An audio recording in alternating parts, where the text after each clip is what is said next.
So one thing, let's settle it forever.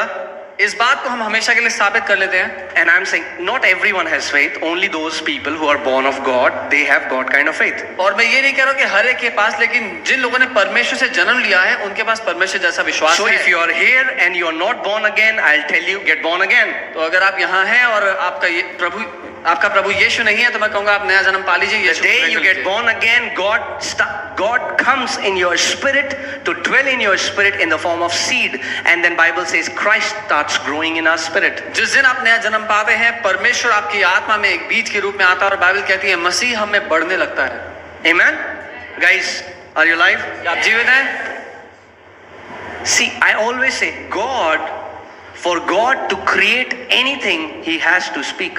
और मैं हमेशा कहता हूँ कि परमेश्वर को अगर कुछ भी बनाना है ना, उसके लिए उसको पहले बोलना पड़ेगा. God doesn't do it. It does not happen. ऐसे नहीं होता कि वो बिना बोले करे. Because words are the only thing that release God kind of faith. क्योंकि वचन ही वो एकमात्र तरीका है परमेश्वर के उस विश्वास को काम में लाने का. And if you think that you won't say it, God has to say it, but if you won't have to say it and things will change in your life, forget it.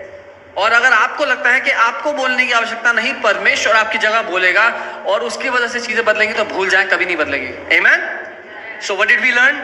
तो क्या सीखा? Every person has the measure of faith. हर एक व्यक्ति के पास वो माप है जिसके अनुसार सबको विश्वास दिया गया The है. people you think their faith is great, it's because they developed their faith and you did not. वो लोग जो आपको लगता है कि विश्वास में महान है, वो इसीलिए क्योंकि उन्होंने अपने विश्वास पे कसरत की, उसको बढ़ाया, उसको प्रशिक्षित किया. The one way you do it is you start speaking the word of God. और एक तरीका है उसको करने का, वो ये है कि आप परमेश्वर के वचन की घोषणा करना शुरू करें. Fill the word in your heart, let it come out from your mouth. वचन को अपने दिल में भर लें ताकि आपके मुंह से वो निकलने लग जाए. The beautiful thing about the Bible is that it goes in your heart as a seed but comes out from your mouth as a sword. लेकिन वचन की सुंदर बात यह है कि वो आपके दिल में एक बीज के रूप में जाएगा, लेकिन जब आपके मुंह से निकलेगा तो एक दो-धारी तलवार की तरह निकलेगा. And your prayers and my emotional prayers can work, cannot work. और हो सकता है कि आपकी और मेरी भावनात्मक प्रार्थना काम करें या ना करें.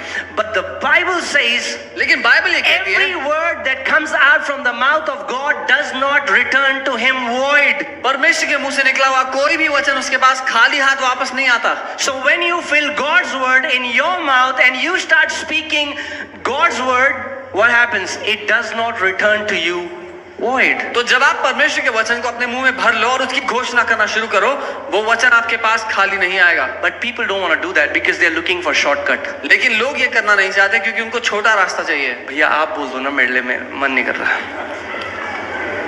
आप बोल दो. You say it does not work like that. लेकिन ऐसे काम नहीं करता. Nobody can do your training in the kingdom. कोई भी आपकी जगह प्रशिक्षण नहीं ले सकता राज्य में. Some people say, Pastor, pray kar do हमारे लिए. Okay, I'm not against that. What I'm saying is, you cannot tell your class teacher to do your homework. Are you getting? Some people think it's pastor's responsibility. It's not your responsibility. I'm here to tell you, it's your responsibility that you develop your faith in the kingdom. कुछ लोग अपने pastor से कहते हैं कि pastor जी आप प्रार्थना कर दो हमारे लिए, लेकिन आपका क्लास टीचर आपका होमवर्क नहीं कर सकता. ये आपकी जिम्मेदारी है कि आप अपने विश्वास को बढ़ाएं. Amen? Turn to your neighbor and say, it's my responsibility. अपने पड़ोसी से कहें मेरी जिम्मेदारी है. It's your responsibility to develop your faith. ये आपकी जिम्मेदारी है कि अपने विश्वास को आप बड़ा करें. Amen? And what is the limit? How much can you develop it? Or you can develop it so much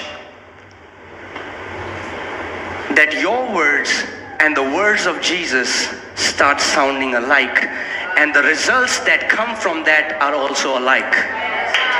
और क्या सीमा है कि आप अपने विश्वास को कितना बढ़ा सकते हैं? वो उस हद तक है कि आपके और यीशु की बातें एक जैसी सुनाई देने लग जाएं और उनके बोलने के कारण जो परिणाम निकलता है वो भी एक सा दिखाई दे.